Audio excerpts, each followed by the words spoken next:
तो सबसे पहले हम लोग बात करेंगे refraction through rectangular glass. So now see what is a rectangular glass slab. एक ग्लास स्लैब है, लेट मान लो कि ये जो है वो ना एक क्यूबॉइड के तरह होता है। क्या होता है? ये एक क्यूबॉइड के तरह होता है।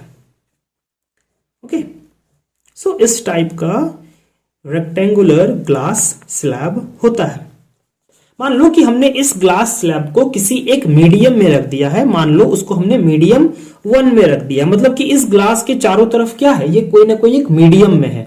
उस मीडियम को हमने मान लिया मीडियम 1, या बोल दो यार वो मीडियम 1 जो है वो एयर है, और इस ग्लास का जो मीडियम है that is medium 2, that is of glass. Okay, so now see यार, यहां पे हम लोग जो रिफ्रैक्शन के बारे में पढ़ने वाले हैं वो क्या है कि अगर मान लो कि जो लाइट रे है वो अगर इस सरफेस पर इंसिडेंट है, इस तरीके से इस सरफेस पे इंसिडेंट है, तो जो लाइट रे निकलेगा ना वो इसके सामने वाले सरफेस से ही निकलेगा। मतलब कि अगर हम ऊपर से कोई एक रे इंसिडेंट गिरा रहे हैं सरफेस पर, तो वो जो रे है वो नीचे से ही निकलना चाहिए। मतलब जिस सरफेस पे हम दे रहे हैं वो लाइट रे उसी सरफेस के सामने वाले सरफेस से निकलना चाहिए। अगर हम सामने से लाइट रे दे रहे हैं तो पीछे से ही निकलना चाहिए। यहां पे हम लोग इस तरह का रिफ्रैक्शन के बारे में देखने वाले हैं। तो क्या होगा कि अगर मैंने लाइट रे ऐसे दिया है और अगर वो मेरा इस सरफेस के थ्रू निकलेगा, तो जरा ध्यान से देखो कि जो रिफ्रैक्शन हो रहा है ना वो दो जगह पे हो रहा है। एक तो इस पॉइंट पे होगा जब वो इस मीडियम 1 से मीडियम 2 में एंटर करेगा, और जब वो मीडियम 2 में एंटर करेगा ही तो फिर कहां पे रिफ्लेक्शन हो रहा है, यहां पे। कि जब वो मीडियम 2 से मीडियम 1 मतलब ग्लास से एयर में जब वो अगेन निकलेगा तो फिर से इसी जगह पे क्या होगा, रिफ्रैक्शन होगा। मतलब कि दो जगह पे रेक्टेंगुलर ग्लास स्लैब में क्या होता है, रिफ्रैक्शन टेक्स प्लेस होता है। So now see let this is the rectangular glass slab. Okay, this is the rectangular glass slab, मतलब सामने से उसको हम लोग देख रहे हैं। Let this is the incident ray. Okay, तो जो नॉर्मल बनेगा वो कैसा बनेगा, ऐसा। एंड ये क्या है, ये हो गया direction of the incident ray. तो अब जो ग्लास का जो रिफ्रैक्टिव इंडेक्स होता है वो क्या होता है, ग्रेटर देन एयर होता है। तो जो डायरेक्शन है इस लाइट रे का वो किधर बेंड करेगा, नॉर्मल की तरफ वो बेंड कर जाएगा। अब देखो रेक्टेंगुलर ग्लास स्लैब में क्या होता है, ये वाला सरफेस इस सरफेस के क्या होता है, एकदम पैरेलल होता है। तो जब मीडियम 1 से मतलब कि एयर से ग्लास में एंटर किया तो एयर में डायरेक्शन क्या था, ये था, और एकदम ये जो दोनों सरफेस क्या एकदम पैरेलल है। तो जब लाइट रे अंदर में गया तो जब ये लाइट रे अगेन एयर में निकलेगा तो एयर में डायरेक्शन क्या था, ये डायरेक्शन था ना, और ये देखो दोनों क्या है, पैरेलल सरफेस है। तो जब ये रे यहां से निकलेगा तो वो जो रे निकलेगा वो ऐसा निकलेगा कि डायरेक्शन में कोई भी चेंजेस नहीं आएगा। मतलब कि ये वाला रे इसी के पैरेलल निकलेगा। अब एक चीज देखो, अगर ये रेक्टेंगुलर स्लैब मान लो कि अगर यहां पे नहीं होता तो ये इंसिडेंट रे कैसे जाता, ऐसे जाता, इस डायरेक्शन में जाता। लेकिन इस रेक्टेंगुलर स्लैब के होने पर क्या हो रहा है कि हमने जो इंसिडेंट रे इस पॉइंट पे दिया वो हमारा इस पॉइंट से निकल रहा है और इधर निकल रहा है इस लाइन में। मतलब पहले पाथ ये था इंसिडेंट रे का, और अब हमारा जो न्यू पाथ हुआ वो ये हो गया। डायरेक्शन में कोई भी तरह का डेविएशन नहीं है, there is no deviation, there is no deviation in the light ray. मतलब कि लाइट रे की डायरेक्शन में कोई भी तरह का चेंजेस नहीं है, वो इधर जा रहा था वो भी इसी डायरेक्शन में जा रहा था। सिर्फ क्या हुआ, इस पाथ से शिफ्ट होकर लाइट रे इस पाथ पे हो गया। क्या हो गया, एक शिफ्ट हो गया।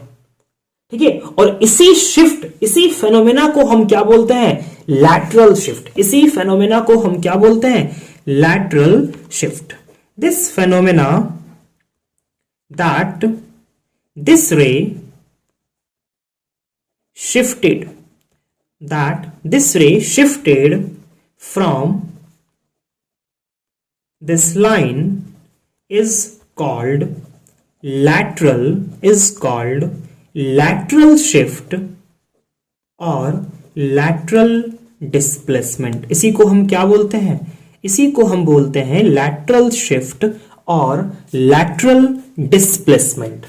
ठीक है, सो नाउ सी, मान लो कितना शिफ्ट हुआ। अगर हम इस पॉइंट पे, अगर हम इस पर एक परपेंडिकुलर देंगे तो वो मान लो कि जो रे है वो क्या है, P है, Q है, R है, S है। PQRS इज द लाइट रे।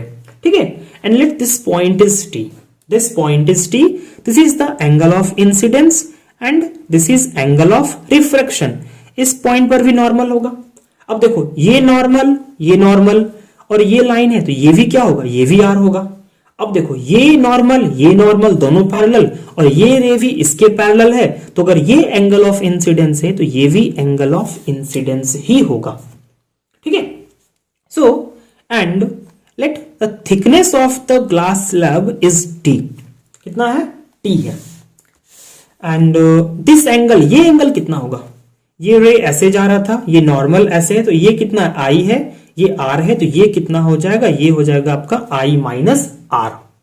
सो इन ट्राइंगल QTR में हम लोग क्या लिख सकते हैं, इन ट्राइंगल QTR में हम लोग लिख सकते हैं sine I minus R equals to कितना, sine I minus R perpendicular upon hypotenuse, मतलब कि TR अपॉन QR। सो लिखो तो जरा, TR अपॉन QR। ठीक है, now divided by cos R। ठीक है, तो cos R से डिवाइड कर रहे हैं तो cos R का वैल्यू कितना है, ये R है। cos R का मतलब क्या, बेस अपॉन हाइपोटेनियस। बेस देखो तो कितना है, T है, और हाइपोटेनियस तो वही है QR। सो यहां पे हम लिख सकते हैं T अपॉन QR, तो QR से QR कैंसिल हो जाएगा। So we can write TR। TR क्या है हमारा, what is TR, is the lateral displacement, is the lateral shift, कि यार अपने रियल पाथ से वो कितना शिफ्ट हुआ। ठीक है, तो TR को हम लिख सकते हैं T into sine I minus R upon cos R। So this is the formula of lateral shift. अब एक चीज देखो क्या बोल रहा है कि जो लैटरल शिफ्ट है TR जो है वो किसके प्रोपोर्शनल है, T के, वो T के प्रोपोर्शनल है। क्योंकि यार ये जो कितना शिफ्ट होगा वो इसके प्रोपोर्शनल है। क्योंकि देखो जब तुम इस मीडियम को बड़ा करोगे, मतलब इस ग्लास स्लैब को तुम और खींचोगे, तो अब ये रे कैसा जाएगा, ऐसा जाएगा। अब ये यहां पे जाके ऐसे पैरेलल जाएगा। तो देखो तो अब जो लैटरल शिफ्ट हो रहा है वो इतना हो रहा है, पहले इतना ही हो रहा था, अब इतना हो रहा है। अगर तुम इसको और खींचोगे, ग्लास स्लैब को और बड़ा कर दिए, तो ये तो और सीधा जाएगा, अब ये ऐसा जाएगा।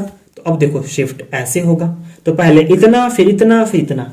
इट मीन्स व्हाट, कि जो लैटरल शिफ्ट है वो तुम्हारा किसके डायरेक्टली प्रोपोर्शनल है, it is directly proportional to the thickness. Okay.